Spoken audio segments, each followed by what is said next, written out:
It's the 10th round of the championship, the French Grand Prix. 70 laps over 190 miles of Manicourt. Louise Goodman and Ted Kravitz will keep you in touch with events behind the scenes. Your race commentators on ITV1 are Martin Brundle and James Allen. Thank you very much, Jim. Good afternoon, everybody, and welcome to a very sunny and hot Manicourt, right smack in the middle of rural France. Track temperature at the moment, 43 degrees, by far the hottest it's been all weekend. The weekend started with rain on Friday, but cloudy and overcast yesterday for qualifying. Strong breeze as well down the main straight. Today, as you can see, only the lightest of breezes, not a cloud in the sky, and very, very hot track temperature. Could that be significant this afternoon? Certainly a strong possibility. Well, last year at this point we had six different winners in the season, but right now only Jarno Trulli up to this point has broken Michael Schumacher's stranglehold on victory. Will we be adding another name this afternoon? Ferrari certainly think this will be one of their hardest races of the year to win, and certainly the Michelin tyres of their rivals do seem to have a slight edge here, as they did in Monte Carlo when Trulli got that win. And as I say, the temperature's going up all the time, which would tend to play into the Michelin runners' hands. There is Fernando Alonso. Will it be his name that we add to the list of winners for this season? Starting from his first pole of the season in the Renault, on home soil for them, a lot riding on it. They've got 6,000 Renault employees here today to cheer them on. Yeah, certainly Alonso's had a lot of back luck lately. Maybe he'll be able to turn that around today. There's Schumacher chasing another magnificent 7 after his 7 victories in Canadian Grand Prix. He's had 6 here in France. Will he make it 7 today? Or could it possibly be David Coulthard starting from 3rd place, McLaren's best grid slot of the season? And they have the new car here for the first time this weekend. It's made an immediate impression. So halfway through the 2004 season, this is when McLaren's year really begins. Martin, for the first time, Coulthard and his great friend Jenson Button starting alongside each other on the second row of the grid. You can see it right there. As Button was just saying to Louise, the last time they raced against each other they crashed, but Button tells me they've never started alongside each other. But just talking to Button, certainly last night, he said he reckoned this is his best chance of a Grand Prix victory this season. Yes, let's hope they're not ex-friends after 3 corners this afternoon. I think they've both got a good shot at getting past Michael Schumacher before or into the Adelaide hairpin at the far end of the back straight. They'll be very keen to get away. Normally we have seen the Michelin-tired cars getting a little bit better traction after they've all cooled down on the green flag lap to the grid formation itself. A lot of good stories to watch out for, though. You've got Raikkonen down in 9th, really, I think, out of position. Genet just ahead of him in 8th. He's really got a lot to prove in that Williams if he wants a seat for next year. Barrichello also way out of position down there in P10 in the 2nd Ferrari. You've got to expect them to come through the field at some point, but it's going to be pretty scruffy, I think, in the top 6 or 8 as they head on that first lap. Yeah, just bring you up to speed then. Marc Genet, who Martin was just talking about, substituting for Ralf Schumacher. Those of you just joining us, he's broken 2 vertebrae in his back, and he's going to miss quite a few races. Certainly 12 weeks is what the doctors are saying at the moment. His manager, Willy Weber, is saying that he expects Ralf to be back in a car at the Belgian Grand Prix. He said that this morning, apparently, but a lot of people doubt that quite a bit. And Weber also saying that there could be an announcement at Silverstone regarding Ralf's plans for next year. That presumably means his Toyota contract being announced at Silverstone. So no Ralf Schumacher here this weekend. Marc Genet, who's done 34 Grand Prix in his career and over 8,000 miles of testing in the FW26 Williams, so knows the car like the back of his hand, stood in at quite short notice here, as he did at Monza last year, and well, he was a little bit cautious in qualifying, but nevertheless he's in the field as the engines are fired up. Yes, Michael Schumacher with his hand in the air and index finger up, saying, okay, I've done everything my end, switched on all the necessary buttons and software packages. Over to you to twist the engine at the back through the gearbox and wind it all up.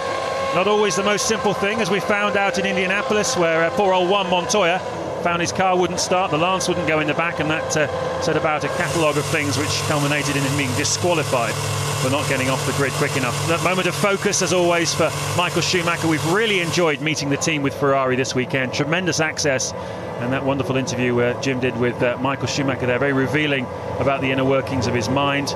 But now he's got only Fernando Alonso to think about as they set off on their parade lap around this 2.7 mile Manicourt circuit, as smooth as a billiard table. but hotter than Georgia asphalt today.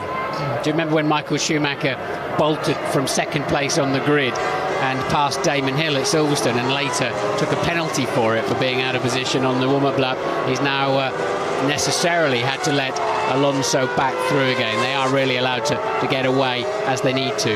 Can I just tell you about a little cameo I saw at the end of Saturday morning free practice? They were doing their practice starts at the end of the pit lane. Michael Schumacher was lined up and he was getting alongside, and Alonso came down, parked himself in Schumacher's mirror vision. He could see him on his right, and when Michael dropped the clutch to go, Alonso reacted to that and using the Renault Superior system was alongside and passing Schumacher on the way down. It was only free practice, it was just a practice start, but it was Alonso taking the fight to Schumacher, saying, look what I've got, mate, and if we're next to each other on the grid, I'll be using this on you in the race. It was an amazing piece of aggression against the world champion, who likes to do that kind of thing to the younger guys. Yes, the outside king goes on, whether it's in the press conferences, in the paddock, in the press the week before, and it's good that Alonso's up to speed on all of that. Michael Schumacher locking a right front, trying to build some brake temperature. Remember, that's exactly what he did in the tunnel in Monaco before Montoya managed to run into the side of him as they got mixed up in the slight darkness of the Monaco tunnel.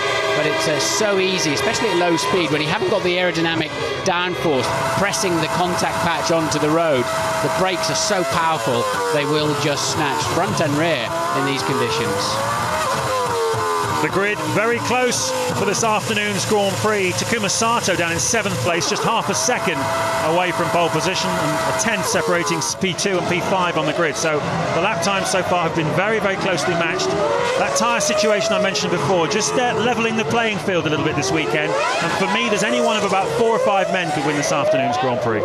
I agree with you. I still think, as Jim said at the top of the programme, Michael's still got to be the favourite, of course. They've got to stop him winning this Grand Prix, but I feel they've got the tyres and car underneath them to do that, some of these drivers. Alonso in particular, the Renaults have been fast. Michael with the traction control switched off so he can spin those rear wheels as much as possible.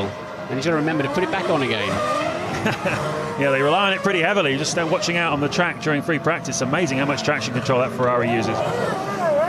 Very slow green light or green flag lap. There are the Renault fans neatly installed on the start-finish line near the Renault cars, but very slow. And that's exactly what a Michelin runner needs to do on pole position, which of course Alonso is, to give him a better chance of beating Michael Schumacher into turn 1. Alonso on the racing line. In fact, he's just slightly left of the racing line. The curious way they go down the pit straight.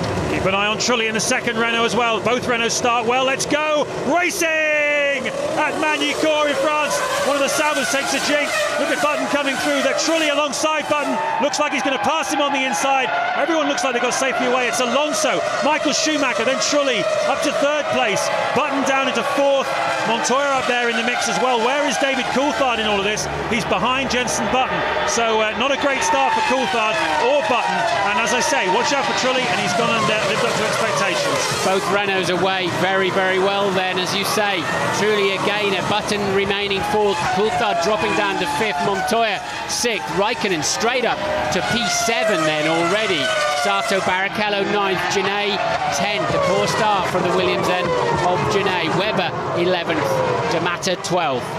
Yes, it's always very interesting to see the drivers that slide back at the start. Marc Genet dropping 2 places, as Martin says. Obviously, it's been a while since he's done a Formula 1 start. It does all tend to happen pretty quick around you, but no question about who the leader is. It's Fernando Alonso, who won from pole position in Hungary last season.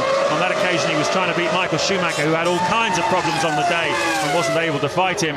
And look, they're already dropping Trulli in 3rd place. Coulthard and Button look like they're getting stuck into each other before. And the reason that happened is because Button had a go at Trulli on the exit of the Imola chicane into Chateau d'Eau and held himself up and gave Coulthard a run at him. He's now been held up with that overtaking attempt. Meanwhile, Trulli and Michael Schumacher, Michael Schumacher comfortably out front. Here we go for a replay. Watch Coulthard away slowly, just going underneath your picture now. And in the background, nobody getting into each other on the line. Everybody away except, look, a Toyota there, Panis, very slow away, and he is 20th in the field of the 20 runners. Yep, home Grand Prix, oldest man in the field and the only Frenchman, and that's not the start he wanted on home soil. Alonso leads then. Michael Schumacher is in second place, just 0.8 of a second behind. Trulli a couple of seconds behind his team leader in third place. Button is fourth, Coulthard fifth, sixth Juan Montoya, seventh Kimi Raikkonen, 8th Takuma Sato, and 9th Rubens Barrichello, with Mark Webber up to 10th, having started 12th on the grid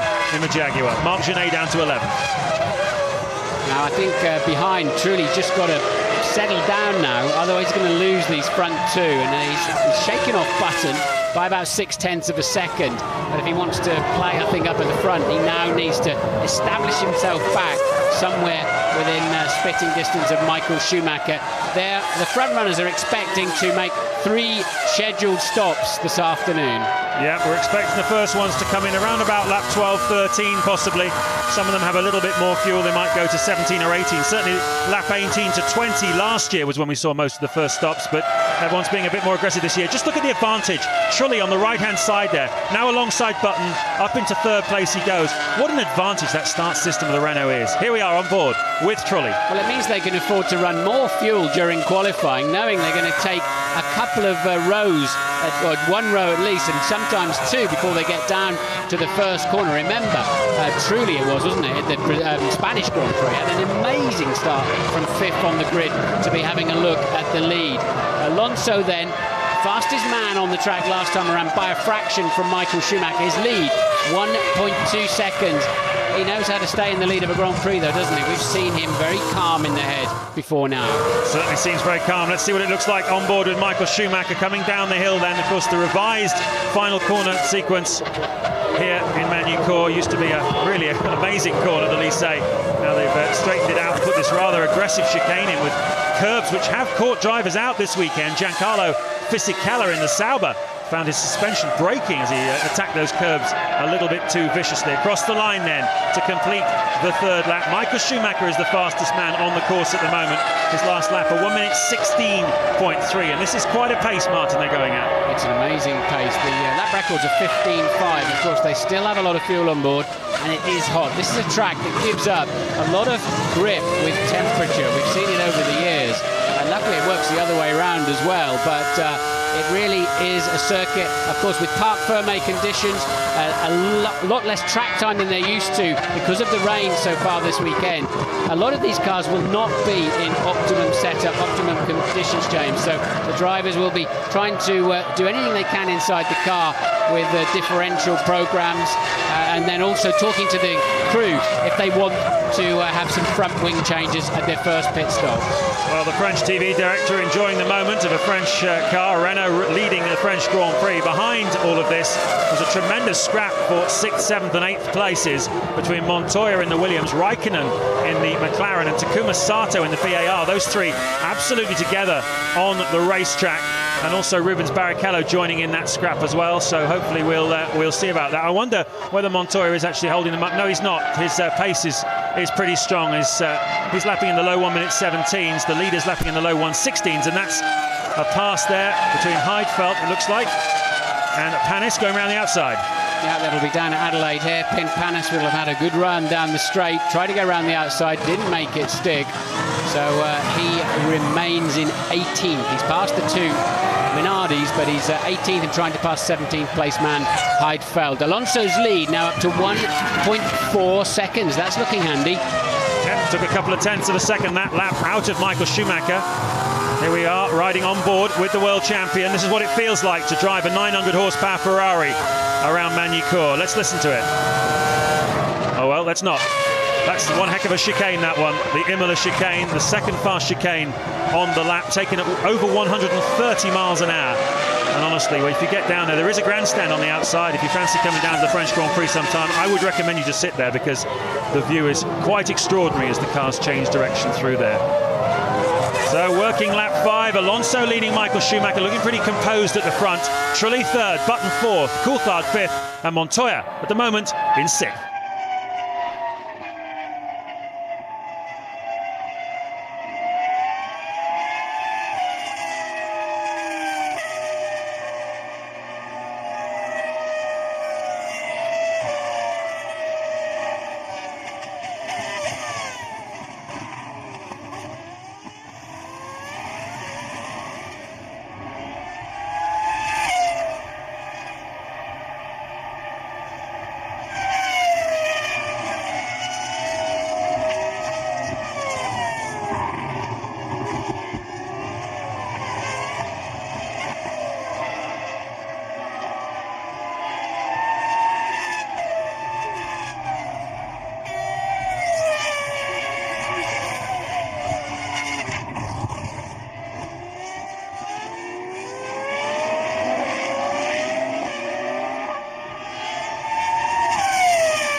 Welcome back to Magny-Cours in France, the first course in a double header of sport here today on ITV1. Coming up tonight at 7 o'clock, we've got the Euro 2004 soccer finals. The hosts, Portugal, who knocked England out of the competition against Greece, joined Des Lynam and the gang to watch that 7 o'clock tonight on ITV1. What an atmosphere that will be. Here at Magny-Cours, we've got a good atmosphere as well. Lots of people, 65,000 crowd here, watching a French car driven by a Spaniard, a Renault, driven by Fernando Alonso, leading the French Grand Prix on lap 8 from Michael Schumacher, the reigning world champion, bidding to become a 7-time French Grand Prix winner. Also looking for his 60th Grand Prix victory in the Ferrari team, which would be quite a milestone. They're at the front, lapping about a second a lap faster than Trulli in third, Button in fourth, Coulthard in fifth, and a wonderful scrap for sixth place between Montoya, Raikkonen, Barrichello and Sato. Barrichello has got in front of Sarko. We haven't seen any of it.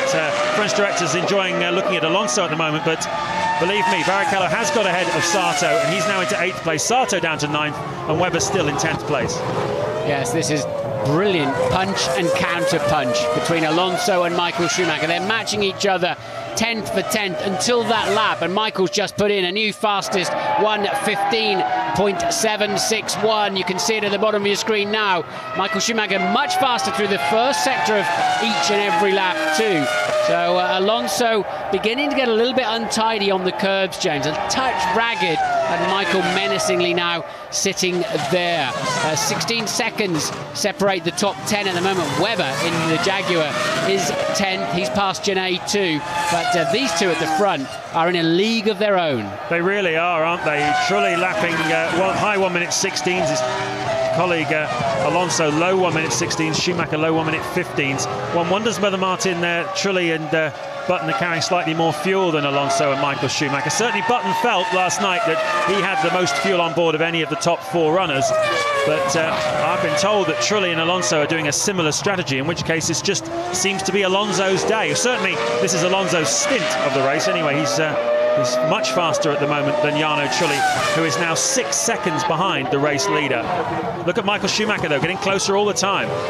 Yes, the gap was 1 second, the end of the last lap. We're just coming up to the end of the 9th lap, and it's now down to 0.9 again, just edging another fraction. Michael beginning to put the pressure on. We've seen this so many times this year, James, where 2 or 3 cars have ended up way faster than anybody else. I think it's those that happen to be hooked up under the Parc Fermé situation, where they've got a good car going into qualifying, they then have to live with through qualifying and all Sunday afternoon, and that's why we're seeing a big variation in performances. Certainly early in the Grand Prix, Schumacher now really beginning to look menacing to Alonso. He's done 159 Grand Prix more than Fernando Alonso, and a lot more experience therefore to go with it, of course. Good stat, very good stat. He's also won 78 of them. What a record Michael Schumacher has. It's rather reminiscent, isn't it, of a couple of years ago. Kimi Raikkonen leading the Grand Prix, Schumacher menacing him. Raikkonen making that very late mistake, if you recall, just a couple of laps from the finish when he hit some oil and went straight on, and Michael Schumacher able to get him. Ross Brawn there, we talked to him as part of our Meet the Team this weekend. He's communicating all the time with Michael Schumacher, and if you were watching that interview, you'll have heard him say that Schumacher is feeding data back to Ross all the time about what the tyres are doing, what the track's doing, what he thinks about how he's going versus Alonso, where the weaknesses of the Renault are, etc. And all the thoughts and ideas and data are all turning over in Ross Brawn's head, and he's formulating the strategy as he goes along. Well, I did 158 of these races, James, and I wouldn't have wanted anybody talking to me, even Ross Brawn, in the middle of the Imola chicane, which is where Michael was at the time. I really don't know how he copes with that. It's amazing. The gap down to 0.6 of a second then. Alonso leads from Michael Schumacher, Trulli third, Button fourth. Coulthard keeping in touch with Button in fifth. Then Montoya, Raikkonen and Barrichello having a good fight. Sato, Webber is 10th, Genet 11th, D'Amata 12th. Then Klein in the second Jaguar. Massa and Fisichella 14 and 15, very close together, probably on 2 stops. Then it's Pantano, Heidfeld. Panis is still behind Heidfeld in the Jordan. A lot of talk in the paddock. Eddie Jordan has sold the team, a big chunk of the team, to some new partners. So maybe we can look out for an announcement on that in the near future. But that's certainly a very strong rumour in the paddock just before the Grand Prix started. Yeah, certainly linked with Middle East consortiums over the last few weeks, and well, the Jordan team certainly could do with a bit of a cash injection to boost their competitiveness. The two drivers, Pantano and Heidfeld, pushing hard as Michael Schumacher gets the car slowed down. That's why he was being so aggressive. He's right underneath our commentary position. He comes into his box, inch perfect. They practice this so many times, these teams. We've got a race, James. That's great news that Michael is in before Alonso, because that obviously meant he was carrying less fuel. Raikkonen's in the McLaren from 8th place. So it's a genuine pace that we're seeing from Fernando Alonso. He was carrying more fuel. I wonder if he'll pit this time. Let's hope not. Then we've got a seriously good fight. Raikkonen departs as De Mata enters the pits. They were almost getting in each other's way. Genet away too. Yep, Genet substituting for Ralf Schumacher makes his pit stop. There's the Toyota, as you can see. There's your race leader still, Alonso. Trulli is now second. Button is up into third. Coulthard fourth. Montoya fifth. And what's very interesting is that Michael Schumacher has fed back in amongst the Jaguars. Webber was there, Genet, De Mata, Klein, and Michael Schumacher is now behind Mark Webber and in front of Christian Klein in that sort of area, with cars that are certainly a few seconds a lap slower than him. And I have a hunch that those Jags aren't going to stop in all that near future. So he's got some work to do, Schumacher. He's come out into traffic, I think. And once again, Alonso goes through for another lap. Good news. There'll be a big smile on the face then of the Renault team. Meanwhile, in P7, Barrichello is absolutely flying. Now he's got a bit of space. We think he's coming in the pits this lap, but he's trying to leapfrog his way through Montoya and Raikkonen at a critical stage of the Grand Prix. Coulthard pits too from what is currently 4th place. Ted is down there. The stop is going well, but David Coulthard did overshoot by just a bit. I believe that Juan Montoya is also making a stop this lap. Actually, no, he's not. And that's a smart move from Williams, because Montoya and Coulthard were very close together on the track. They're giving Montoya one more lap to see what he can do. And that's Button, who hasn't pitted yet, going through back markers. So critical stage of the Grand Prix then as to who can get their in and out laps sorted out, and good stops. Coulthard rejoins the racetrack, as does Barrichello. I'm sure we're going to see some position changes there. Meanwhile, we have a Renault 1-2. Yep, and a Jenson Button 3. And as he said, he's carrying a little bit more fuel than the guys up front. He could be sitting in the pound seats. He needs to up his pace a little bit at the moment, though. He's faster than Trulli, who's in second place, and he's just over a second behind Trulli. But the bad news for Jenson is he's now 8 seconds behind Alonso after that opening stint. There you can see the Renault mechanics getting ready. This is a very important time in this Grand Prix, probably for Trulli then, I'd imagine, because Alonso is going through to complete another lap. The Renault guys look like they were just getting themselves set up rather than they wait. No, Trulli right in now. Trulli has come into the pits underneath us, and so that's Trulli out of second place. Button goes up into second then, but he's just over 8 seconds behind Fernando Alonso at the moment. We've got a serious race on our hands this afternoon. The Ferraris and the key Michelin runners have all got roughly the same pace, just slightly stuttering away there for Montoya, and he's in a critical battle with Barrichello and Raikkonen. We'll see how it unfolds. I'm watching Michael Schumacher doing a 1:16.8, stuck in traffic behind Takuma Sato. As you pointed out, James, that slightly earlier stop for him has put him into traffic and is costing him about a second a lap. Expect Alonso to remain in the lead if he has a clean stop. Certainly should do. He's managed to pass Mark Webber, has Michael Schumacher, but he's now up behind Takuma Sato and finding it a bit tricky to get past him at the moment. You can see feverish activity down the pit lane. That looks like Pantano and Olivier Panis that were battling towards the back of the field. 16th and 18th places, those two. Is Alonso going to pit this time? Yes, indeed he is. The race leader comes in. Ted, take it away. This one is going to be seriously close, and it's happening right in front of me. The Renault boys get to work. Fernando is slightly short into the box, but there's no problem connecting the fuel hose. About 45 k's of fuel. Oh, but he's got an obstruction from the BAR. He manages to get out, just avoiding it. Yes, I think it kind of worked okay. Looked like he slowed down a lot. The Ferrari's just caught my eye going down the pit straight. Alonso will come out in the lead as long as he doesn't cut that white line, which he has not done, it seems to me, from this long shot. There's Schumacher in the background, and Yes, it worked out very nicely indeed for Fernando Alonso. And is that Jenson Button? That's Sato, you see. He's got Sato between himself and Michael Schumacher. Button has just made a stop. Yep. That is great news for Fernando Alonso, because Michael Schumacher has got to get past Sato before he can even think about attacking Alonso. We believe from our F1 ITV pit crew down there that Sato will be making a stop next lap, which is pretty consistent with Button having just made his first stop of the afternoon. They normally come in a lap apart, and so having made a stop, Alonso leads this Grand Prix. Michael Schumacher is behind Sato in second place, but we're expecting, as I say, Sato to come in. And well, when it all shakes out, we'll see who the winners and losers were from the first round of pit stops. But that fractionally early stop for Ferrari for Michael Schumacher was not the hot ticket on the day. Jaguar up to 5th and 7th then. They're not yet stopping. Presumably they're going to stretch it out to a 2-stopper. We'll see when they come in. Looking forward to driving that car in Regent Street on Tuesday afternoon. Formula 1 parade there. Jaguar very kindly invited me to have a go in their car, so that should be good fun. Meanwhile, Sato has pitted then, so that'll release Michael Schumacher. Webber pits in the Jaguar at the same time. All action down there. Yeah, that's good news for Jarno Trulli, who was behind Mark Webber at the time, so he will resume, I think, in third place. And you can see that Alonso took a long time, half a lap, to get past that Minardi. That will have cost him. He was trying to get him into the first corner, and it took him until halfway around the circuit to make it stick. So that will have lost him a bit of valuable time. Let's see how long it takes Michael Schumacher to get past him. There's another Minardi as well in the way. There is Schumacher, you see. Bruni is now in front of Alonso. It's Baumgartner here coming into the clutches of Michael Schumacher, who's going to encounter him at right in the middle of the fast chicane. He's probably going to have to... Oh, he's got past him already, so... Michael Schumacher very committed here then in the pursuit of Alonso. So we're waiting to see really then where Barrichello came back out. He's ahead of Raikkonen. Raikkonen's had a poor stop somewhere, James. He's back down in 12th place now, and we've still 2 drivers yet to stop. That's Klein in the second Jaguar, and Massa has not stopped either, nor has actually Fisichella a little bit further down the field. But Raikkonen losing out in those first round of stops. Well, we're looking at some smoke coming out of the back of a Honda. That's not an unfamiliar sight this season. Poor El Sato lost 3 engines already this year, and that looks like number 4 Honda blow-up of the season for Sato. Why is it always his car?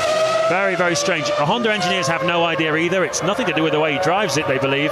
It's just one of those things. But 4 times now in a season, you'd have to say, is more than sheer coincidence. Yeah, I remember Jenson Button saying in an interview 2-3 races ago on ITV, yes, there was something he was doing differently to me, and they've tried to stop him from doing that, so there's no reason now why his engine should be blowing up. But as you say, James, there's always a reason for everything somewhere along the line, whether it's an installation thing, a driving style, whether he hits it too hard on the out lap, whatever it is, something's happening with Sato's engines that's hopefully not happening with Button's today. So let's bring you right up to speed with where we are, with 54 of the 70 laps to go here in Magny-Cours. This is lap 17. This is the race leader you're riding on board with, Fernando Alonso. As a result of that first round of pit stop strategy, he has managed to extend his lead over Michael Schumacher to 3.7 seconds. So the traffic which Schumacher came out into, having made the earlier stop, definitely cost Michael Schumacher. And outside my window, Juan Montoya has spun in the final chicane. TV will pick it up. There it is. Montoya was running in 6th place, and you can see he's dropped down. That's Massa, who was 8th, and Raikkonen, who was 9th, going past him. So that's an expensive drop there for Juan Montoya. Alonso leading then by 3.7 from Michael Schumacher. Trulli is 3rd, 8 seconds behind the race leader. Just over a second behind him is Jenson Button. Lap times at the moment consistent once again with Jarno Trulli. Still slower than the front 2, as they were in the first stint, as we take another look at Juan Montoya there, doing something we saw Rubens Barrichello do last year, and a number of drivers do. Yeah, it's not a mistake you'd expect Montoya to make, really, but Luis was telling me he apparently is complaining about his back. He had a big accident in free practice on Friday morning, so maybe he's a little sore and tender in there, but he'll certainly be sore in the head with that critical error. Alonso leads then by 3.7 seconds from Michael Schumacher.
51 laps of the 70-lap French Grand Prix still to go here at Magny-Cours. James Allen and Martin Brundle with you. You're looking at Juan Montoya, who had a spin just a few laps ago. He's under a lot of pressure from Mark Webber. Montoya 9th at the moment. Webber is down in 10th place. Alonso still leading then as Raikkonen has a go at Felipe Massa. This is the battle for 7th place. Massa is due to make a stop at some time soon. He's one of the only 2 cars out in the field that's not pitted yet. Not this time then for him. Raikkonen through up into 7th place then for Kimi Raikkonen, who lost some time in the first round of pit stops. And you can see a terrific scrap developing here in the midfield battle between Raikkonen, Massa and Montoya as the other Sauber of Fisichella comes in 11th place. At the front, though, very intriguing between Alonso and Michael Schumacher. Alonso still 3.5 seconds ahead of Schumacher, with Trulli and Button just over 6 seconds behind them. Ted, what can you tell us? I've been into Williams, James. Juan Montoya has been complaining about the balance of the car, the handling of the car all race and on both sets of tyres. It's terrible. I can't tell you the language apparently he's been using to describe it, but he doesn't think it's anything wrong that made him spin. They think he just hit the curb too hard. Okay, then Montoya struggling, and it's clear to see, isn't it, as he's squabbling around in the midfield. He's 9th at the moment with a lot of work to do, and he cannot pass the Sauber of Massa. Meanwhile, it's given Raikkonen a nice bit of free air up the front, and Montoya going in way too deep as well. So a really untidy race from him this afternoon. Well, Jenson Button sitting in 4th place at the moment. His fellow countryman David Coulthard just behind in 5th. Look at this scrap, though, as Massa peels into the pits. Webber is definitely on the pace of this Williams, and his lap times, Webber, have been very consistent, but they've all been held up a little bit in that battle as Massa comes in from 9th. The trouble is, when you start sliding around, if you've got an understeer problem, for example, the front is sliding, the more it slides, the bigger your problem. It just snowballs up, and then you start locking a brake, as you're about to see Montoya do right now, which further wears and damages the tyre, and after that, it just gets worse and worse till you start screaming for a new set of tyres. But there's no point coming in too early. Your race is over anyway if you're out of synchronisation with the stops. Exactly. Well, Montoya pitted on lap 13, so he's only had that set of tyres on his car for 8 laps, and certainly I'd expect them to need to go through to around about lap 30 at least. So he's got another 8 or possibly even 10 laps to go before he can have a fresh set of boots. Let's ride on board then with the race leader through the long Estoril corner. That's a Jordan in front. We're going to lap in a minute. Revs on the left, 17.8, over 18,000, hitting 195 miles an hour under this bridge. And then hitting the brakes very hard for the Adelaide hairpin. 30 miles an hour, first gear corner. Terrific place to overtake. Looks to me as though Schumacher's a bit closer, Martin. He is. The gap's down to 2.4 seconds there. Alonso's 9 seconds ahead of his teammate Trulli, but Michael is yo-yoing around between them and gradually now hauling Alonso back in. That time, 7/10 of a second on the previous lap. Don't think he had traffic either, did he, on that lap? So Alonso beginning to struggle. Yeah, it's interesting because Michael Schumacher is clearly happier with this set of tyres and with the circumstances of his car in this stint. He's lapping comfortably in the mid to low 1:16s, and obviously feels the car is right under him. What kind of things do they do, Martin? Adjust the tyre pressures and that sort of thing based on the information the driver's giving them before they put the tyres on the car at the stop. They can... Yes, they can measure the first set of tyres, of course, and just see exactly how they came in terms of temperature and pressure particularly, and make some adjustments if they need to. They can put a bit of front wing on if necessary, but I've never seen a car go so fast with so much understeer as that Renault that's in the lead at the moment. And I've said it several times this year, it just looks like an undrivable piece of kit in some of the slow corners as he has to crank on. Let's see, we're on board with him now. He cranks on a load of steering. The front just wants to slide across the road. Wasn't as pronounced there in the Adelaide hairpin as it is in some of the chicanes, but quite clearly gives him brilliant traction and a good overall lap time. Well, Alonso has passed Pantano. Heidfeld makes way too. He dives up the inside through the 180. On his way, Michael Schumacher getting ever closer. Took 4/10 of a second out of him on that last lap. We're riding on board with Alonso. See how calm he is. Seems to keep it all together. The other problem he's got is that in qualifying, Michael Schumacher was a full 10 kilometres per hour faster than him through the speed trap on the way into the Adelaide hairpin. So if Michael can stay close to him through Estoril Corner, the long double right, then he's got to have a good chance with a slipstream and more straight line speed to get up the inside under braking. That's what the gap is now. It's down at 1.5 seconds. 1.5 then. Michael just relentlessly now closing that gap. Jean Todt there up on the pit wall, now in charge of the whole Ferrari company, road cars as well as Formula One cars. Tremendous amount of responsibility for him. Michael Schumacher there riding on board with him. Yes, a lot of responsibility for Todt now, and he's handed over certain areas of his job in Formula One to Ross Brawn, the technical director, Stefano Domenicali, the sporting director, has taken on a lot of the managerial roles as well. A lot of people see him as a future successor to Jean Todt, Italian-born, American-educated Stefano Domenicali. And Todt now have to think about what new model road car Ferraris they're going to produce, as well as what new racing Ferraris. There's a great story about Domenicali, isn't there? He used to be on the security. There's a gate at Imola, just so wanted to be involved in Formula One. Now he's ended up in a key role with Ferrari. I love stories like that. There's always a chance out there for everybody to find their way. Well, certainly in the course of this weekend we've been with the Ferrari team. We've been very keen to emphasise they have succession plans. They do know that the Dream Team has achieved extraordinary success, but they are all ageing, drivers and management as well, and they are putting younger people in place to take over. They want to continue this extraordinary run of success that Ferrari have had under Jean Todt. And there you can see Juan Montoya going wide at the Nürburgring chicane. He was not the first man to go up on that green rumble strip there this weekend. Everybody pretty much has been up there. It's where you go when you try and carry a bit too much speed into the Nürburgring. And now look at the margin here. It seems Schumacher is closer than ever. At least Alonso's not giving a big smoky brake lockups into the corners, but he's still losing half second a lap. Louise is down with the very unfortunate Takuma Sato. Very unfortunate, once again an engine failure, and once again Takuma just after your stop. Is that significant at all? It was difficult. It's slightly different because I struggled a little bit right beginning the start, and obviously after the pit stop it was significant power down and the engine didn't last it. Thanks, Taku. Well, I'm afraid we're still really only looking at the leader. There's some good fights going on. Truly third, Button just 1.4 behind him now in fourth place. Coulthard still within shouting distance of Button.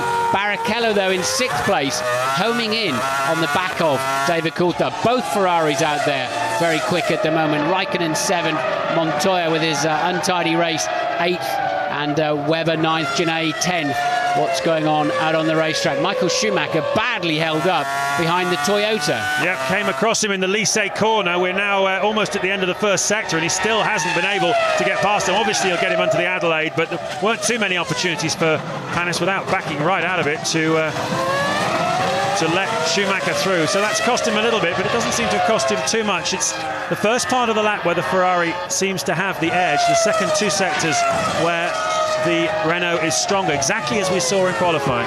Yeah, but Michael was just visibly quicker, wasn't he, though, through into that chicane in terms of turn-in speed. He's got a lot more grip underneath him at the moment. Alonso's going to be a sitting duck anytime soon, unless he can keep leaning on those back markers to help his cause. He's got to find every ounce he can at the moment, because if Michael Schumacher gets ahead and come the next stop, he's got a faster car, hasn't he, at this stage of the Grand Prix. And as you said earlier, James, in the second half of each stint, the Ferrari has been stronger. I tell you what, you have to take your hats off to the Bridgestone people, because they were getting a lot of criticism this time last year when Williams headed home a dominant 1-2 for a second weekend in a row here. If you recall, in 2003, it was a summer of Michelin success, and Bridgestone went away and they thought, hey, how are we going to make tyres that work well in hot conditions? They've had tyres that have been outstanding everywhere we've been so far this season, and certainly a number of the Michelin guys thinking they had an edge here this weekend going into the Grand Prix. But on race day, even in the hot temperatures, the Bridgestones on that Ferrari look like, at the moment, they are holding on better than the Michelins on the Renault and the other cars. That's what I was telling you. Michael's obviously quite a bit faster down that back straight in Sector 1, and that's where it's going to happen, if it happens, before the next pit stop. We've got Button closing in on Trulli for third and fourth. Coulthard closing in on Button, now just 4 seconds adrift. Barrichello closing in on the lot of them. A lot of racing going on out there this afternoon. and just like to see a little bit more of it. So a little bit down the road. That's about 15 seconds behind this leading duo. I tell you, another good scrap to watch out for is Button and Trulli. They've been at it really for most of the race. At the moment, they're just over a second apart in third and fourth places. But Trulli made the earliest pit stop. He stopped on lap 13. Button stopped a lap later on 14, but put a bit more fuel in the car. So we're going to have one of those situations where he's going to try and use that advantage when Trulli makes his stop, to try and leapfrog him when he makes his own second stop. We'll watch out for that coming up a little bit later on in the race. But certainly the BAR at the moment not really able to show the kind of pace that Button believed he had. Certainly he thought he was the fastest car in the race in Indianapolis and thought he would be again here today. Look at the Ferrari closing up, you see, on that straight line speed. Raikkonen pits from 7th place, the first of the second stops of the afternoon. There you can see it. Fresh tyres going on, about 50 kilograms worth of fuel going in, and away he goes. Let's tell you a little bit about how that car is different from the car they've been competing in all season, the MP419 that they've put to one side. This is the 19B. It has very different side pods, completely different rear end, new rear suspension as well. The drivers say that it's much kinder to the tyres on the long runs in a race. It's easier to drive, it's more predictable, and certainly in Coulthard's hands, he believes he's able to brake. He's much more confident on the brakes, which was where a lot of his lap time and speed comes from. So certainly a good debut so far for the McLaren. It's 5th in the hands of Coulthard and 7th in Raikkonen's hands, but as you can see, still 42 laps to go as Schumacher makes the earlier stop again. Not a good day for Williams though. They're down in 8th and 10th at the moment, with Montoya 8th, Genet 10th, and way off the pace it seems. So the changes haven't worked too well for them. They do seem to have some pace in there if they can only find it. This man certainly has got all the pace he needs at the moment, but he just has to keep stopping for fuel before the Spaniard. Coulthard pits too, so both McLarens then have made their second stops. There he is. And the nozzle again, three-quarters of a second slow coming out, but he's away. Once again, Schumacher's emerged with some traffic to deal with. It's in the form of Panis, Massa, Fisichella in front of him. Ooh, a little bit wide there for Alonso, just having to edge the car and just keep it gently on line by turning into the slide and really getting, I think, towards the end of the useful life of this set of tyres. Amazing, isn't it? They're good for about 50 or 60 miles. Look, struggling again in Chateau d'Eau. Alonso's ready for a set of tyres, and this is crucial. He needs great laps at the moment, not difficult laps if he's going to maintain the lead. We just know how brilliant Michael Schumacher is at this phase of every Grand Prix. He does not pit. Yeah, he's just 1.4 ahead of Schumacher then before the German made his stop on the last lap. We'll monitor the margin, probably be a lot closer than that. As you can see, Alonso's car sliding. You see it moving? And look at the graining on the right front, Martin. Yeah, tyres are not looking nice at all. He's had to push hard in this stint. Button pits from what is currently 3rd place. So, well, he definitely stopped for longer on his first stop, but that wasn't extra fuel that went in. It must have just been a slightly slow stop for Button. So that theory that he was going to run a little longer, obviously not working out. Trulli's still out on the track.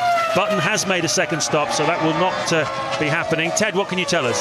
Tell you what, at Ferrari, they're delighted that McLaren made the stop when they did, and there was that little hesitation on David Coulthard's nozzle, because this gives Rubens Barrichello a great chance to jump him after his next stop.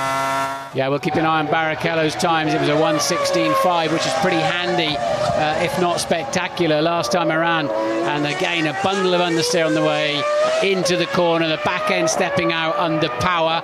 So, and we're hearing that the Renault team are out in the pit lane, and I hope it's with a fresh set of tyres for this man, but it's not. It's for Jarno Trulli as we understeer and jump our way through the final chicane and run down the ragged edge of the pit straight for the tremendously challenging first, second and third corners here on this Manicourt racetrack. So at the moment, Fernando Alonso leads the Grand Prix. His teammate Jarno Trulli has just come into the pits. He was 12 seconds behind. Also into the pits comes Rubens Barrichello, who was in 3rd place. These two racing for position. Michael Schumacher was 4th, but with those two pitting, he will go straight up into 2nd place. So Barrichello getting out of his way in the nicest possible way by diving into the pits. New lap record for Michael Schumacher, a 1:15.4, and you've got Alonso doing 1:16.8.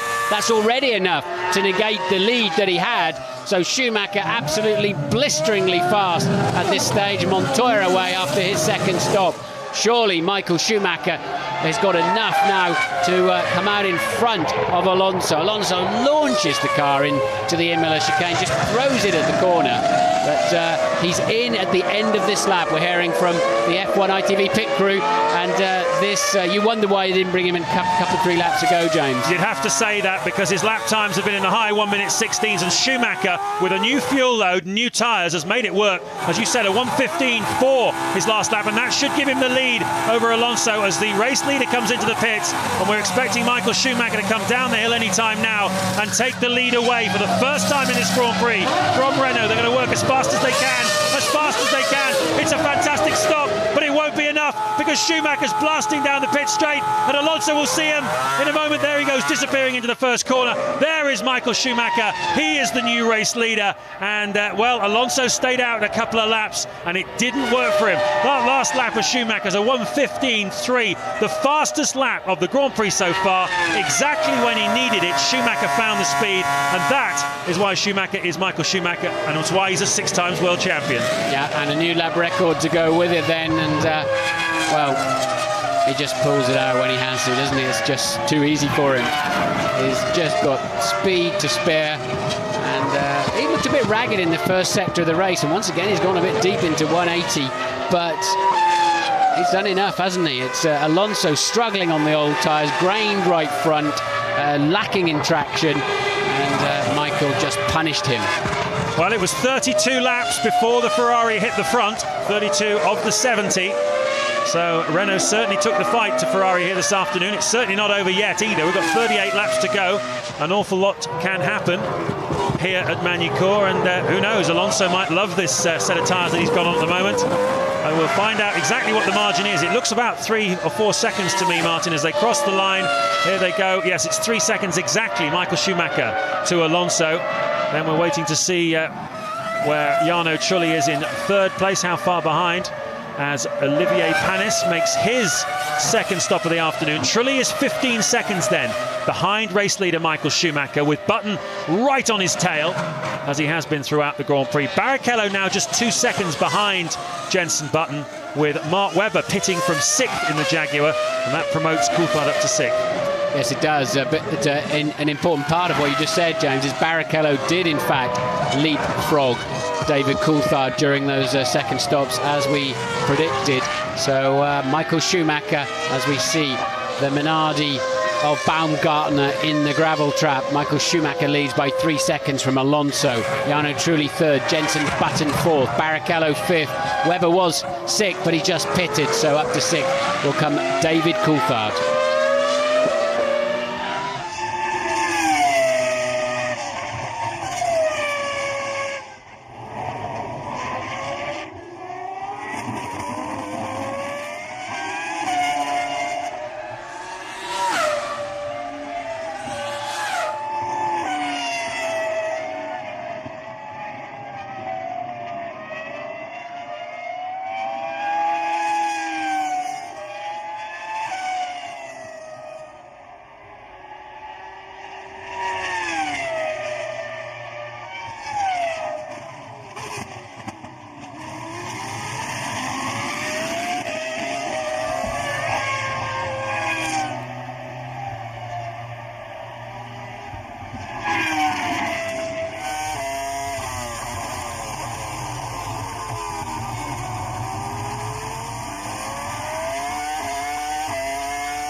halfway stage of the French Grand Prix at Magny-Cours in France. Michael Schumacher may have hit the front, but it's Alonso who's now faster than him on the racetrack. Took a couple of tenths out of him on that last lap.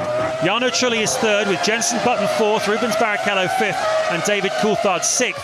There is going to be, very shortly, a superb scrap between Trulli, Button and Barrichello. They've been closing up more and more together. They are separated by just over 3 seconds, the three cars, and they're all looking very racy here this afternoon. So a lot can develop there. But Martin, for me, a lot can still develop at the front here, because historically, this season at least, the Bridgestone tyres on the Ferrari do not particularly like being pushed hard in the opening just after they've been changed, a new set of tyres after a pit stop. We saw Michael Schumacher, as you pointed out, doing those stellar quick laps in the low 1 minute 15s. Do you think he might have done some damage to those tyres now, because he doesn't seem to be quite as quick as Alonso at the moment? No, I used to find here that you had to hurry up and wait with your new tyres, because there was so much grip, and you could easily take that grip and enjoy it with 1 or 2 quick laps. You paid a heavier price later on, but we have seen Michael's Bridgestones hanging on pretty well through a stint, better in fact than the Michelins on Alonso's car, but they both hit that fresh grip and used it instantly. It's like they've taken it straight away, and I wonder if they will pay a slightly heavier price for that later on. We'll see. Just 2.6 seconds between them, and Ted is down with Luca Colleani. Yeah, down here with the Ferrari head communications chief, Luca Colleani. Luca, Alonso made you work for it, but now Michael's used the best of his new tyres, right? Yeah, I think we are in a decisive moment of the races. The race, Alonso and Michael are fighting very hard. It's a very tough race, duel. Also, Rubens is doing very well. He's starting from 10th. He's already in the top 5, and I think he has a good strategy to be in a very good position at the end of the race. It will be a very interesting second part. What's Ross telling Rubens to really go for that? He thinks second or maybe third is on? Yeah. I have to say that Mike Ross is pushing Michael very, very hard, because if we have a chance to win, we have to push. That's for sure, because Renault and Alonso are very good. Thank you, Luca. They certainly are. That's Luca Colleani then from the Ferrari team. We've been meeting the Ferrari team this weekend here on ITV F1. Very interesting it's been too, and that's a little insight from the Ferrari garage into the way they feel things are going. Ross Brawn clearly then telling Michael Schumacher this race is not won yet, because Renault and Alonso in particular very, very strong. On that last lap, Schumacher seemed to have an edge over Alonso, whose pace dropped off after that initial first strong lap. Let's see what they've both done on this last lap. Almost identical lap times, to within 100th of a second of each other. And this is one heck of a dogfight at Magny-Cours. 3 seconds the margin. Up the road is the Ferrari. There's a little bit of traffic between Alonso and Michael Schumacher, and there's 32 to go. Yes, Michael, though, is always best part of a third of a second faster down to the Adelaide hairpin than Alonso. That's where he's losing the time. Michael just set a new fastest first sector. Alonso not troubling the apex that time around either. What are we going to see here? The Toyota wombling off on the outside there of Panis. He's having a terrible day. The guy who knows this place like the back of his hand didn't get away from the start line, wasn't particularly quick in qualifying, and now sadly having problems out on the track. I mean, Olivier Panis is normally stunning around here with his time and speed. Well, I wonder how decisive it was then that the Renault team chose not to bring Alonso in the laps that followed Michael Schumacher's stop, because he was clearly struggling with the last knockings of those Michelin tyres at the time. And Alonso stayed out. The team brought Trulli in before him. And every one of those laps that he did, Martin, he lost ground to Michael Schumacher, who was pushing, who'd made the earlier stop. And you'd have to say, Pat Simmons there on the timing wall is a much cleverer man than I am. I'm sure he's thought it all through, and we'll get an explanation later on. But you'd have to say that at the time, those tyres didn't look too clever. Now, Zolt Baumgartner has just walked in underneath our commentary position. I see he's stopped out. His car has stopped out on the racetrack. He's our second retirement of the afternoon. We saw him a little bit earlier on. Still no idea of exactly what was wrong with that car. This is lap 40, though. Yes, Baumgartner was in the gravel trap, wasn't he? Looked like he'd gone off. Sato, engine failure, as you say. But Michael stretching that lead now, 4.2 seconds. He made 1.2 on Alonso last time around. Has Alonso punished those tyres too much? Schumacher 25 seconds now ahead of Jarno Trulli. Maybe the new McLaren's flattered to deceive a little bit. We're on lap 40 and they're 31 seconds adrift. So they've not had the race pace that they showed in qualifying. No, and David Coulthard, who is in 6th place, 3.9 seconds behind 5th place man Rubens Barrichello. Those cars, Trulli, Button, Barrichello, in a sort of train together on the racetrack, and you can't say that Coulthard is being held up by them at all. He's on the same sort of pace as they are. High 1:16s, low 17s. There's Baumgartner, as I mentioned, Hungarian driver, first Hungarian ever to score a Formula One World Championship point at the USA 2 weeks ago. Now finally the French director allows us to see these 3 cars. This is Button who we're riding on board with. Trulli is ahead of us and Barrichello behind, and just 2.5 seconds separating these 3 cars at the moment in the Grand Prix. Yes, Jensen's not quite hustling the car through there, for example, the same way that Alonso is. It's not his driving style by and large, but you have to. He's 27 seconds behind Michael Schumacher, and again, he's got some nasty-looking graining on his right front. That'll be probably from a locked brake somewhere with a little bit of damage on the surface. But Button and Trulli 1.4 adrift, with the fast Ferrari of Barrichello just a further second behind. And the 2 McLaren 6th and 7th are going to be racing each other anytime soon. Important day also in the Constructors' Championship here, the battle for 2nd place behind Ferrari. At the moment, the Renault team have 66 World Championship points, and BAR Honda have 58, so 8 the margin. And at the moment, with Alonso in 2nd place and Trulli 3rd, Button 4th and Sato out of the Grand Prix, Renault certainly look as though they're going to extend their points advantage in 2nd. It's a really terrific battle. And well, Jeff Willis, the technical director of BAR, joins Louise now down in the pit lane. Obviously, Louise, it's pretty tense times in the BAR versus Renault battle. It is, as you can imagine, James. Everybody down here in the garage keeping a very, very close eye on what's going on. We've been watching Jensen. He's been tucked up behind Jarno Trulli for much of this race. How are you going to get him past? Will you be able to do it on the track, or is it going to be down to pit stops? It's very difficult. I think we're obviously looking at the strategy to find a solution. We are working on it very hard at the moment. Any concerns about reliability? Once again, we've seen Sato go out. Everything clear with Jensen? There wasn't a lot of notice of the problem with Sato. He noticed immediately after the pit stop that the engine didn't feel right.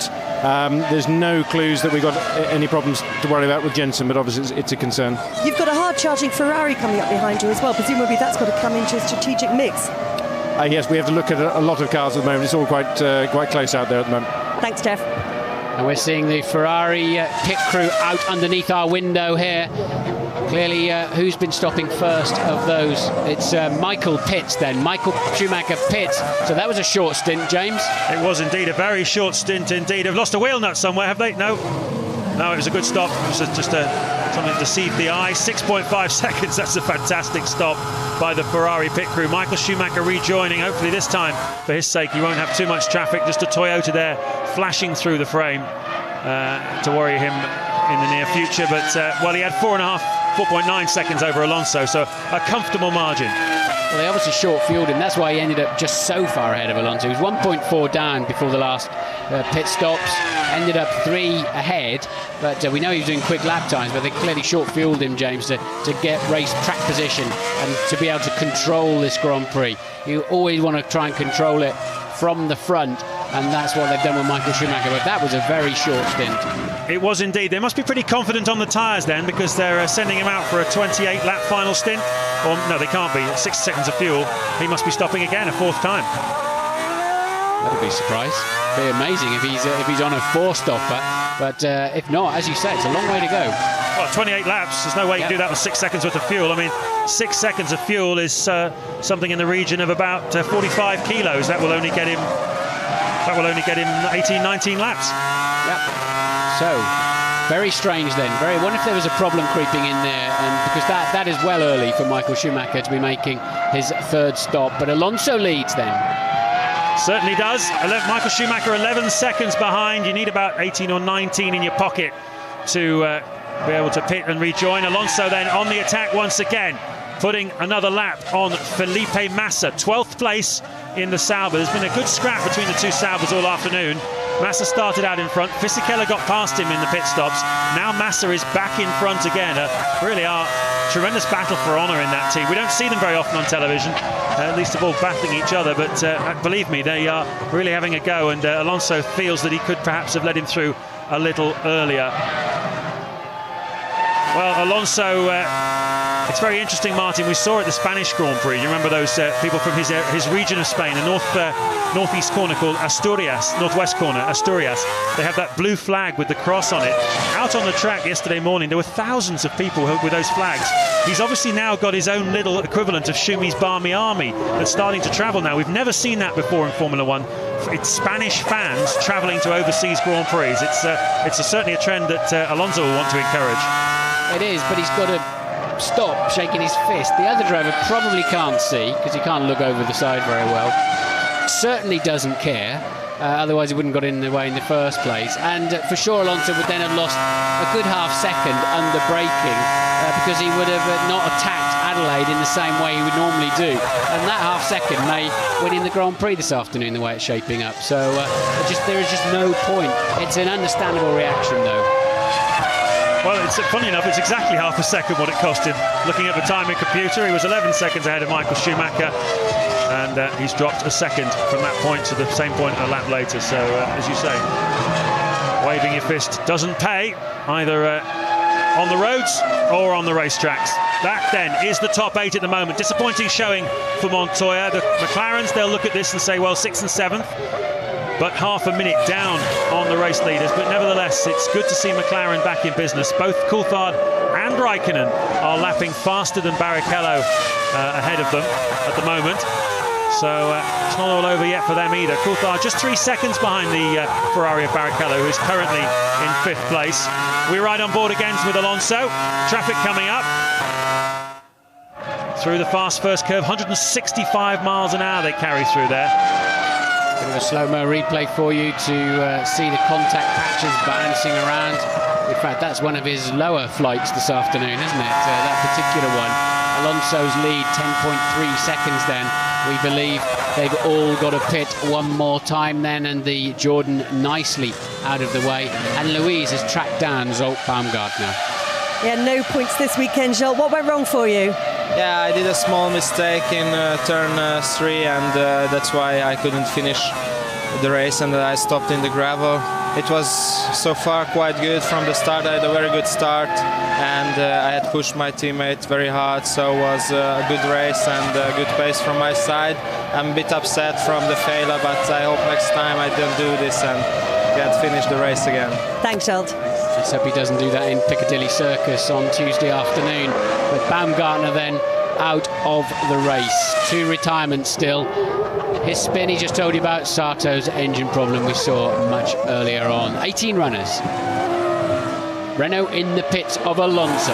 Race leader Fernando Alonso comes in for this 3rd stop of the afternoon with 24 laps to go. Ted's down there. How much fuel are they putting in, Ted? Well, this will give it away. Let's see. The clock is going. Pat Simmons, Renault's engineering chief, has been doing his calculations.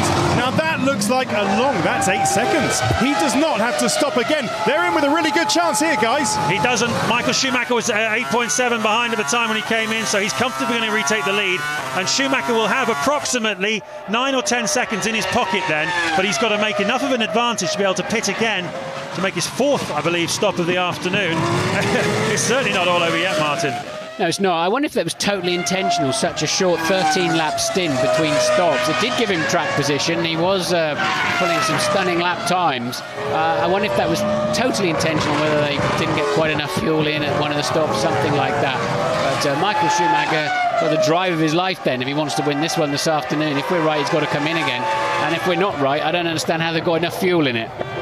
Well, absolutely right. He stopped on lap 42, put 6.5 seconds worth of fuel into the car, which is about 17 laps worth. So that brings him in towards the end of the 50s. So that's very rough maths, as you can imagine. I haven't got Rolf Braun's calculators there, but roughly speaking, he's got about 13 laps to make 10 seconds.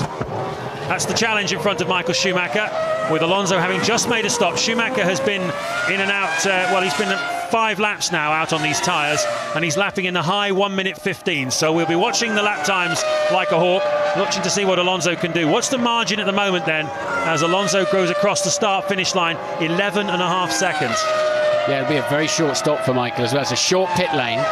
Not particularly fast pit straight, so the penalty of stopping here is not particularly high. It'll be his 4th one of the afternoon. Now that's doable, isn't it? But it's going to be nip and tuck. He's going to need some grey laps. But Alonso has got to absolutely max out every braking zone, get past every back marker effortlessly if he wants to win the Grand Prix. Certainly has. He's 11.5 seconds behind. Let's not lose sight of the other battles on the racetrack. Trulli is third, still only just a second ahead of Jenson Button. He'll be sick of staring at the back of that Renault, as he has all weekend, all race I should say. Button fourth then, Barrichello fifth, unable to do anything about the two cars in front of him. They're all on a similar sort of pace, which is not the pace of Schumacher and Alonso, who've been a league of their own here this afternoon. And Coulthard sixth, Raikkonen seventh. Raikkonen was closing quite quickly, Martin, on David Coulthard, but no longer. They seem to have settled down now, those two. Raikkonen having made his third stop of the afternoon, Coulthard yet to make his. We'll see how that works out between the two McLaren drivers. And then Montoya 8th, Webber 9th, going strongly, just outside the points for Jaguar, but very, very consistent on his lap times. Marc Gené, though, in the second of the Williams, is not in the points. He's down in 10th place, and I think he'll be a bit disappointed with that on his 2004 debut for Williams. Jordan clearing the way easily there for Michael Schumacher down at Adelaide Hairpin. Coulthard for his third stop. Let's see if that nozzle comes out. Well, it does indeed. No problems at all then for David Coulthard. Should keep him ahead of Kimi Raikkonen. But Michael Schumacher made 0.7 of a second on Alonso last time around. That sort of pace is just about the margin you were talking about, James. Yeah, that's exactly right. Now 12.2 the gap. And, well, he needs about 18 or so. So still got to find another 6 seconds. But if Alonso can respond and just peg that gap, just hold it for the next 8 or 9 laps, he might just have a chance. Has he got it in him? Has the car got it in him?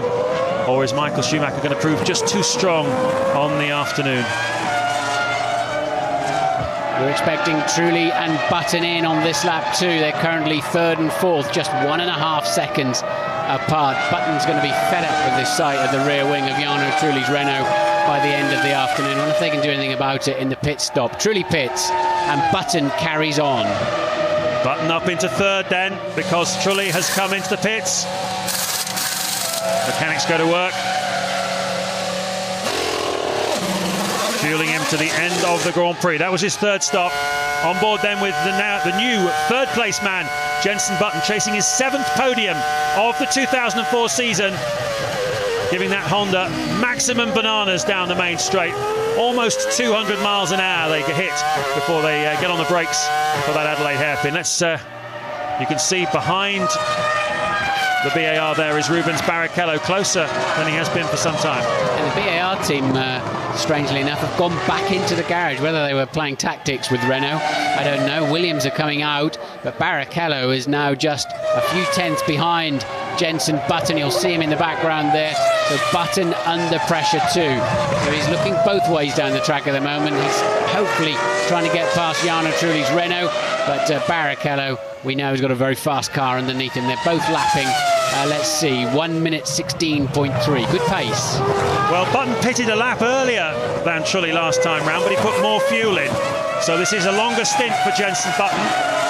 Is he making it work? That was a cracking lap. His fastest lap of the Grand Prix so far in the high 1 minute 15s. Just what he needed, Martin. And he was hustling at that time, wasn't he, through the final chicane? He took off.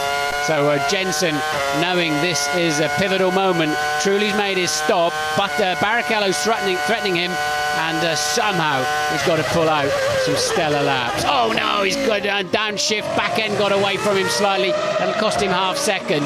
Montoya pits for the third time too.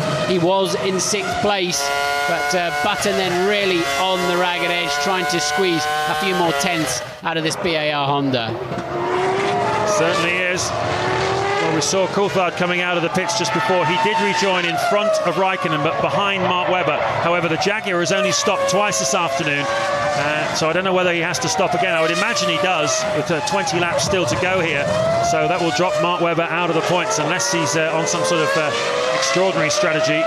Juan Montoya has made his third stop of the afternoon as well. As we look at Jenson Button, where's he going to... BAR are in the pit lane. The Ferrari of Barrichello dives in. Here you can see the mechanics coming out now. Barrichello in then. Well, Barrichello's in. It looks like Button's tyres are already out of the blankets. So a good stop there for Ferrari. About the right sort of time you'd expect on a 3-stop afternoon. But I wonder why Button's tyres are out of the blankets so early. He's got another 70 seconds before he pits after he goes past the start-finish line. I wonder, they couldn't have been expecting him in. They weren't fully ready for him. Now they are, of course. He's got about a half a lap to do as he heads down to the just 2/3 of a lap to do, actually. So very important pit stop coming up for Button then. 2 things to watch out for as Webber makes his 3rd stop of the afternoon, which drops him out of the points again. 2 things to watch out for. He was battling Trulli and he was battling Barrichello. If he's been too slow, he'll be passed by Barrichello. If he's been fast enough, he'll pass Jarno Trulli. Quite a lot riding on this stop, really. This is for 3rd place in the Grand Prix. The final podium position. He did a 15.9, as you pointed out, James, and a 16.1, so his pace has been good. Will he pit this time? The team have sort of kind of been expecting him for a while, but he will go straight on. Sure, he's got to attack that speed line, and Ted is down there. This will be very, very close with Jarno Trulli. The tyres have been out of the blankets, as you say, for ages, almost a lap. The Michelin tyres are almost bald. There are no problems with getting the fuel hose on at least. The stop going well so far. He rides the limiter, and he's away. Oh, no, Nate going away. Decent stop, though, for Jenson. Well, yeah, but he lost about a second there, didn't he? Surely. Where are Trulli? Where is Barrichello? Out on the racetrack, we can't see from this camera angle.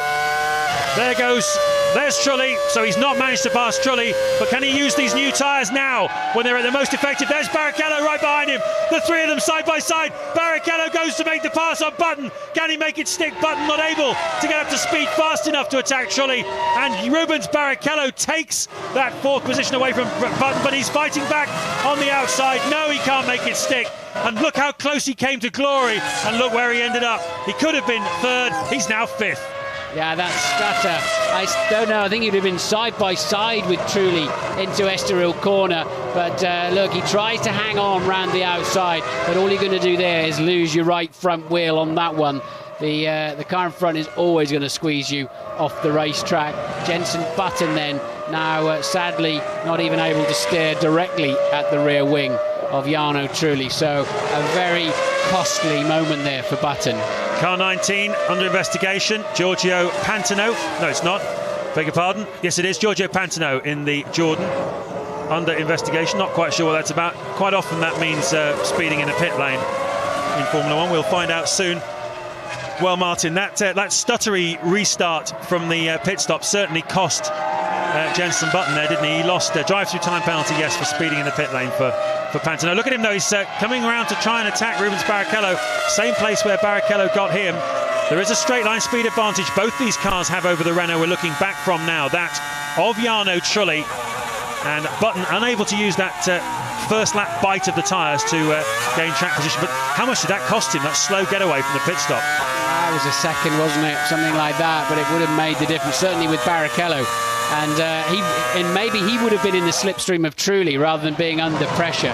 So it cost him very dearly. Michael Schumacher's got himself on track while all that's been going on with a 1:15.5 and then a 1:15.9. So he has a 16.4 second lead. It's looking close, but it's looking good for Michael Schumacher.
14 laps to go at Magny-Cours in France. That's your race leader, Michael Schumacher. His task was to find about 8 or 9 seconds over Alonso during this stint. He looks like he's done it. The last few laps have been kind to Michael Schumacher and rather unkind to Fernando Alonso. There's Ross Brawn on the right, the Ferrari technical director and chief strategist.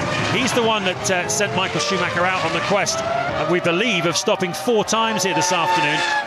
It took half the race before Alonso gave up the lead to Michael Schumacher. Schumacher took it by short fueling one of his stops, but he's ahead now of Alonso, and Trulli is in 3rd place. Barrichello is in 4th. Button is in 5th, having lost the chance of taking the final podium position, the 3rd podium position away from Jarno Trulli. Button was slow away from his 3rd pit stop, a stuttering exit he made from his pit box. He could have taken 3rd from Trulli, but was unable to do so, and Barrichello swallowed him up on the back straight on Button's outlap. So Button dropping then down to 5th place with the 2 McLarens of Coulthard and Raikkonen right behind. And Ted has some news for us in the pits. James, there are a few bits of key information that explain why Michael has done a 4-stop. First of all, he's running a softer tyre than Rubens Barrichello, the softer Bridgestone, and he's also softened up the rear suspension. I noticed on the grid that the torsion bar, his rear torsion bar, was sticking out the back of the bodywork, and a longer torsion bar, Martin, as you know, indicates a softer rear, so that would have made the tyres wear out more. And of course, it's a very short pit lane with a short pit entry. And as I say that, Ferrari are coming out for Michael's 4th and final stop. It's looking good. That's an urgent decision they've just made, isn't it? They bolted out of their seat, so understandably, because Michael Schumacher's already at the Imola chicane, so just 2 corners to go before the pit lane, and quite clearly they've decided with a 21.7 second advantage, and he's already another half second up on this lap too over Alonso, and that's why they've done it, James. Traffic ahead of them. They've decided, that's why the mechanics bolted so quickly, so Michael doesn't lose time between the Williams and the Jordan. Well, certainly Alonso has lost time in traffic, and that's what's pretty much finished off his challenge. 21 seconds, so any kind of mistake here will cost him the win, but Ferrari don't make too many mistakes in pit stops, do they? Michael doesn't make too many mistakes. The Ferrari team in general are pretty much like a clockwork operation, and Michael Schumacher should have about 4 or 5 seconds in his pocket. Alonso crosses the line now, and so he's got the length of the pit straight and part of the first corner between himself and Fernando Alonso. That is one of the Jaguars, and Alonso was behind him on the racetrack. Schumacher retains the lead. The 4-stop strategy of Ross Brawn would appear to have worked here this afternoon. The aggressive driving of Michael Schumacher has done the rest, and Ross will no doubt be peeling his mid-race banana fairly soon. Bit of brain food. But as far as he's concerned, his work is done for the afternoon. It's now just up to his driver to bring the car home. Well, you have to say they've played it nicely, haven't they? The 4-stopper was good, got him out of the dirty air of Alonso to enable him to put in those great lap times. And they always obviously felt comfortable, and we've seen it with our Meet the Team this weekend, how the comfort level between Ross and Michael and the trust they all have together. Ross knows that if he challenges Michael to go and find 10 seconds, he'll do it. Absolutely right. Schumacher will have been feeding information to him all the time about what the tyres were doing. Obviously made a decision to go for the 4 stops as a result of what they felt the tyres were doing relative to the Michelins, how the car was handling, and Schumacher constantly feeding information back via the radio to Brawn, who keeps him informed as well. It's really is very much a dialogue throughout the Grand Prix, and it culminates in strategies like this. I think it worked for the first time for them together back in '98 in Hungary, where I think that was the first time we really saw Michael blitzing these laps and taking Grand Prix that he perhaps didn't look like he was going to win. Yeah, they certainly, well, I mean, you can never count Ferrari out, least of all in a season like this, but certainly they do seem to have grabbed a victory here today. The Renault team and Alonso looking pretty comfortable in the lead for the first half of the Grand Prix almost. 32 laps the Renault led for, barring his pit stop, but nevertheless, very smart thinking by Ferrari, and on lap 60, he has hit the front pretty much an appropriate number today, because if he can keep going for the final laps, this will be Michael Schumacher's 60th Grand Prix victory in a Ferrari, more than 3 times as many as the next man, Niki Lauda. I don't want to see any more of him, though, until he goes over the line, because there's some great scraps out there. Truly, half-second ahead of Barrichello, who's 4/10 ahead of Jenson Button. Coulthard now 6th, just 9/10 ahead of Kimi Räikkönen. So 3rd through 7th, all in pretty close formation, albeit in 2 groups. Well, the French enjoying their moment. They've got a French director of the Ferrari team, Jean Todt, and obviously the Renault team is battling with them here today, Flavio Briatore. That's why we keep seeing the two in a gladiatorial kind of pose. But as Martin says, some fantastic action going on now. 10 laps to go, and Button, I would imagine, after a frustrating afternoon of being tucked up behind Trulli, now being tucked up behind Barrichello as well. The 3 of them separated by only 1 second on the road, and I would imagine there's a chance that one of them is going to try something here this afternoon before this race is over. Another man who might try something, Kimi Räikkönen, currently 7th, but really monstering the back of David Coulthard. He doesn't want to finish behind Coulthard on the race debut of this new McLaren, does he? That's the last thing he needs. Finally, we get to see this battle, and this is shaping up nicely. The 3 of them coming very much closer together, and with 10 to go here in Magny-Cours, this is shaping up to being a pretty grandstand finish for the final podium slot.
Eight laps to go in the French Grand Prix. It's been a really enjoyable afternoon's racing, I have to say. Been uncertain, certainly along a lot of the way. Michael Schumacher has done 4 stops here this afternoon. It's what's got him ahead of Fernando Alonso, who led the first 32 laps of the Grand Prix from pole position. Tremendous scrap between them. Schumacher getting ahead after the second round of pit stops, but it was a surprise to everybody when he made the additional stop. Rubens Barrichello critically got in front of Jenson Button in the BAR driver's 3rd pit stop. Button has been battling all afternoon with Jarno Trulli, and recently with Barrichello as well. This is the scrap we're looking at the moment. It's the battle with Trulli in front. You can see there, we're on board with Rubens Barrichello. So Trulli 3rd, Barrichello 4th, Button in 5th place, and shaping up nicely with 7 to go here. The first tranche of a great day of sport here on ITV1. Don't forget, tonight at 7 o'clock, you can see the Euro 2004 soccer finals. Portugal, the conquerors of England in the quarterfinals, hearts breaking all over the country when that happened. Well, it's their chance to go for glory tonight against Greece in Porto, of course. Join Des Lynam and the crew for that. But we've still got a lot of racing here to go in the last 7 laps at Magny-Cours. Yes, interestingly too, the 2 McLarens are cruising up to the back of this little trio. So it'll be a 5-man scrap right near the very end. They haven't got enough laps left to do anything about it. But, Barrichello looking the man most likely to change the current running order. But he's got the horrible situation of the super fast Estoril corner, turn 3. With the dirty air coming off that rear wing, you can see in front of you of the Renault that's destabilising his car when he most needs that balance and grip. And even with the extra straight line speed then, you're too far behind by the time you get on to the straight. Ted is down in the pits again. Yeah, down at Ferrari with Luca Coliani again. Luca, 4 stops was quite risky, but it's worked out brilliantly, hasn't it? Yeah. During the first stint, we realized that it would have been very difficult to catch Alonso being on the same strategy. So we decided to switch to a very aggressive one with 4 stops. And you can do it only here where the pit lane is very short. And also I have to say you can do it only when you have a driver like Michael capable to drive so fast like in qualifying. This race is reminding me Budapest 98, I think, when Michael won with 3 stops in that circuit. Of course, so another very daring switch, mid-race switch by Ross Brawn.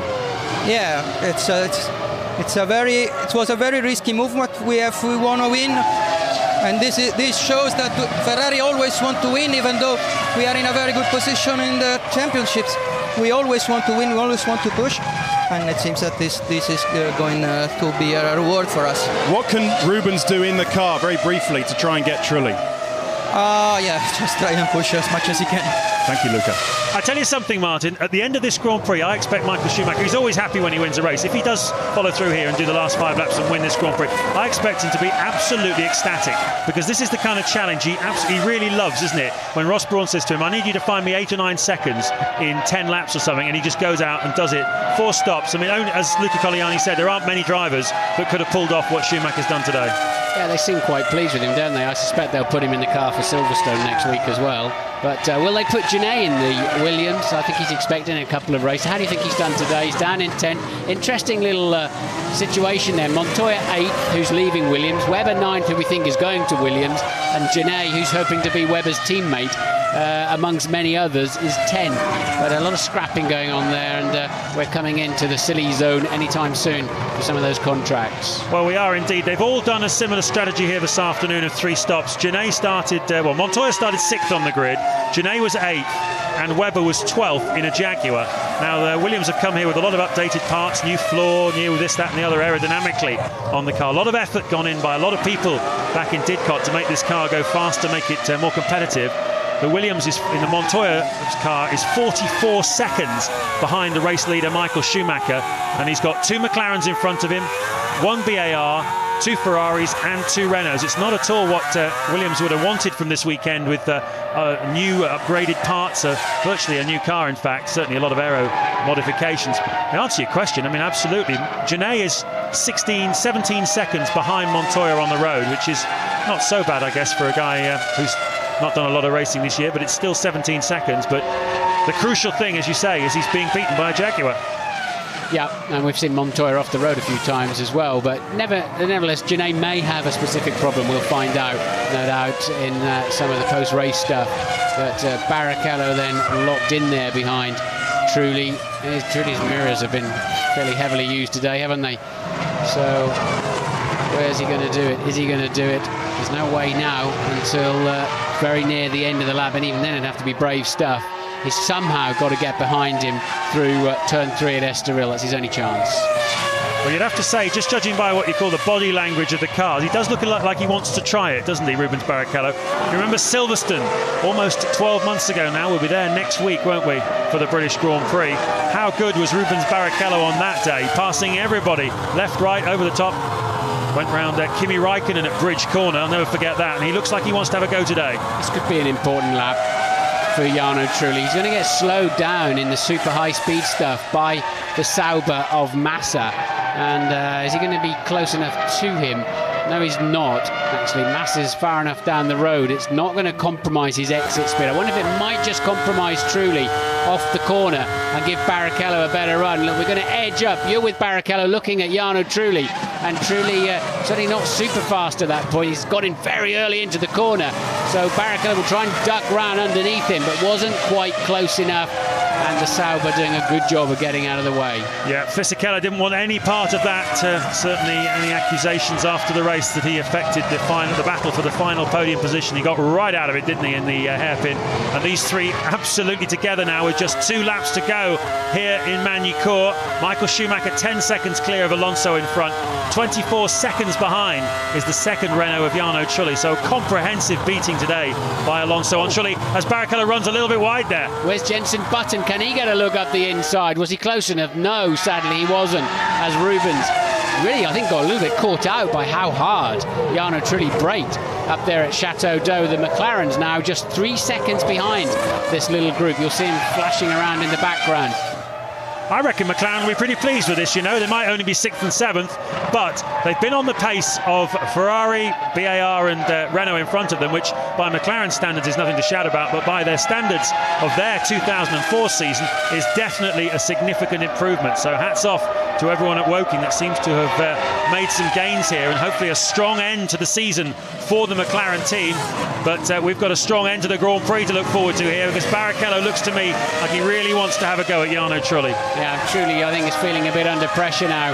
Rubens has got to think this one through somehow, I think, and not have a scrappy half attempt at it, because he's certainly got, you see all those little things, you're just going to lose 20 metres and it puts you back for half a lap, and he's got to be perfect, and then he's going to get a slingshot, I think, somehow in one of... Oh, he's got one more chance now, hasn't he, down into the hairpin. And I think he blew it just there.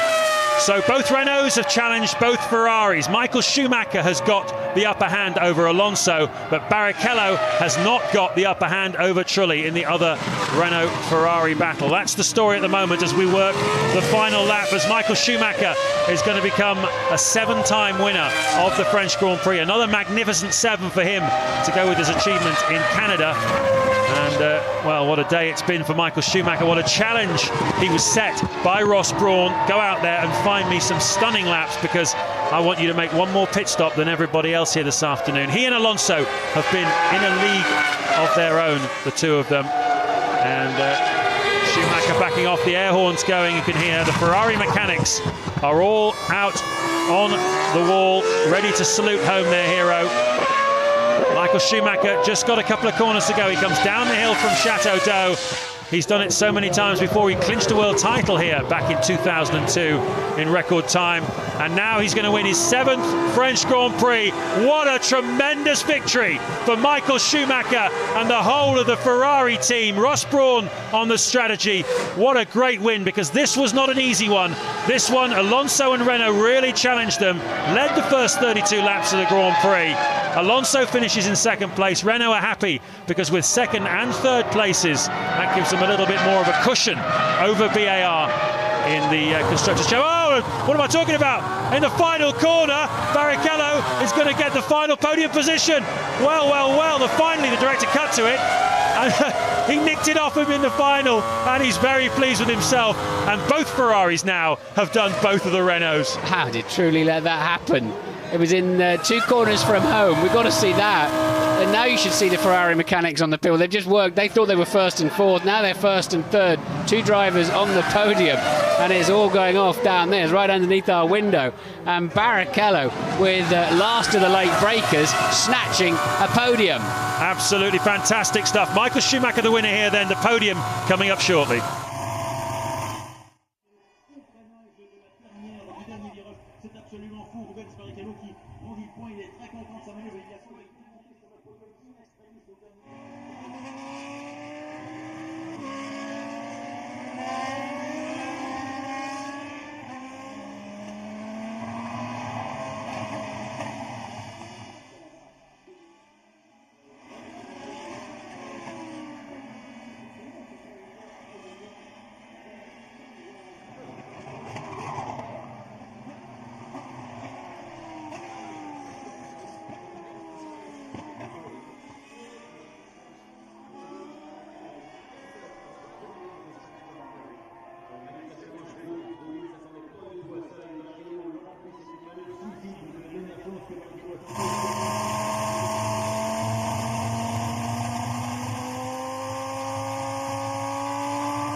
Maintenant, les pilotes de retour de leur tour de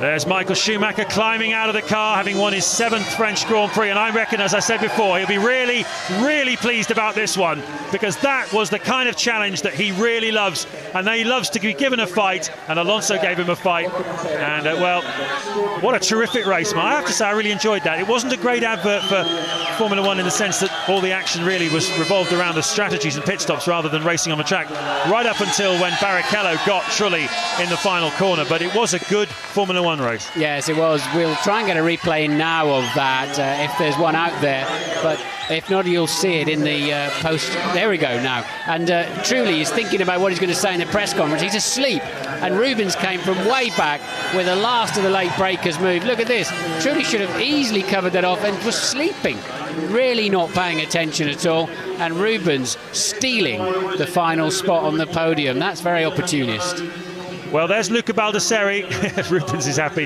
There's Luca Baldessari just going in there with the FIA's Herbie Blash into the weighing area. Baldessari, we saw at the beginning of the programme, he's the man who tells all the data to do with the race to Ross Brawn on the wall, who makes the ultimate decision. But Baldessari, a very, very important part of the strategy-making process.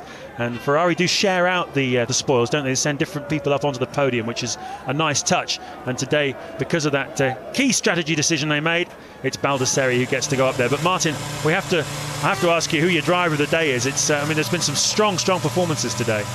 Yeah, I think it's relatively easy though for me. Michael Schumacher, I mean, he just pulled everything out he needed to do, kept his head in critical moments of the Grand Prix. Barrichello though, contender, coming through from 10th on the grid to 3rd, but a little bit unlucky with his grid slide because of hydraulic problems in the first qualifying practice, but he'll enjoy that one. Rubens takes the ITV feed and watches it back home in Portugal, and he'll be getting a lot of pleasure from seeing that. That's a good remember, but Michael was just perfect. In the end, he was so fast, it was a relatively easy victory.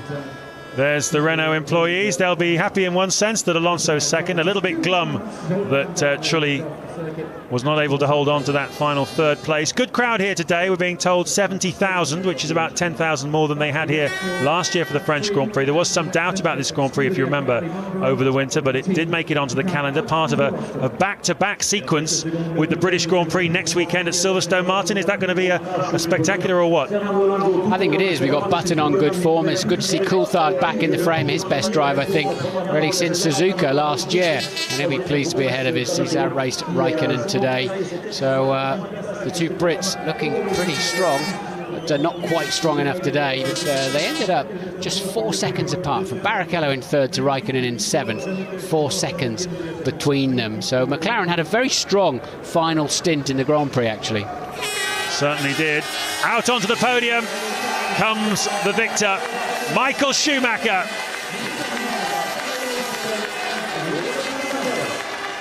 That means just as much to him as the first one. Alonso looks happy too.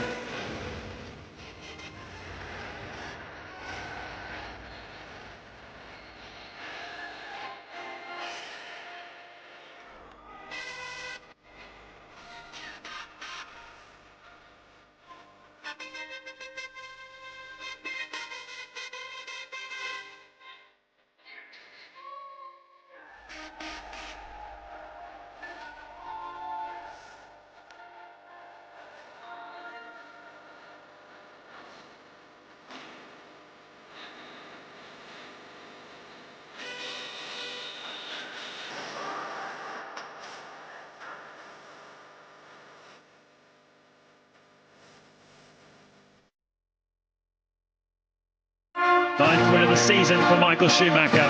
He's bound to shatter that record of 11 he set a couple of years ago, isn't he?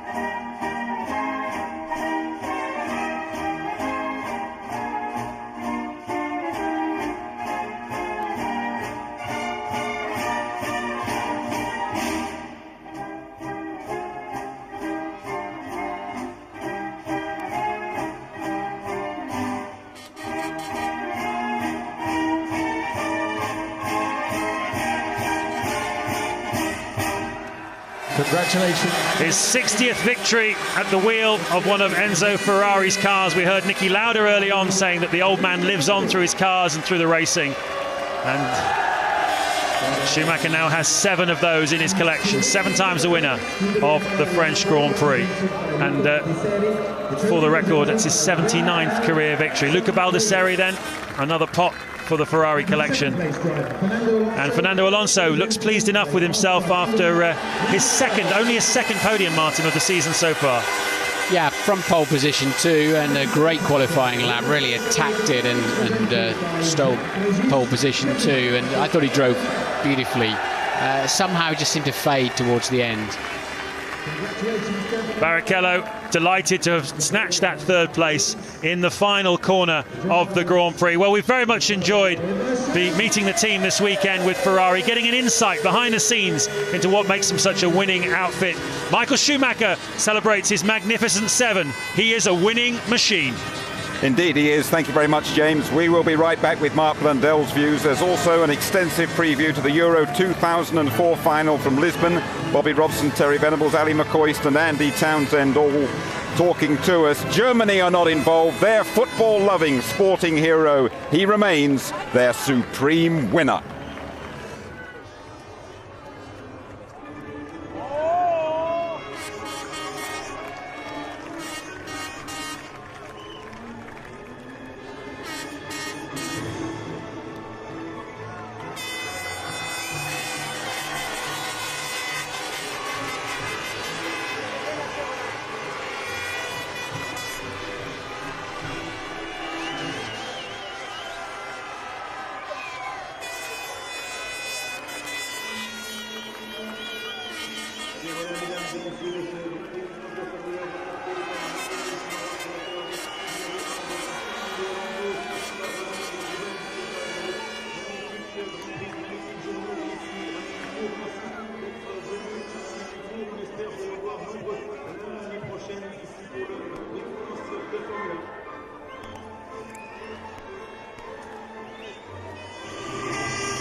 from the Mobil 1 French Grand Prix. Congratulations to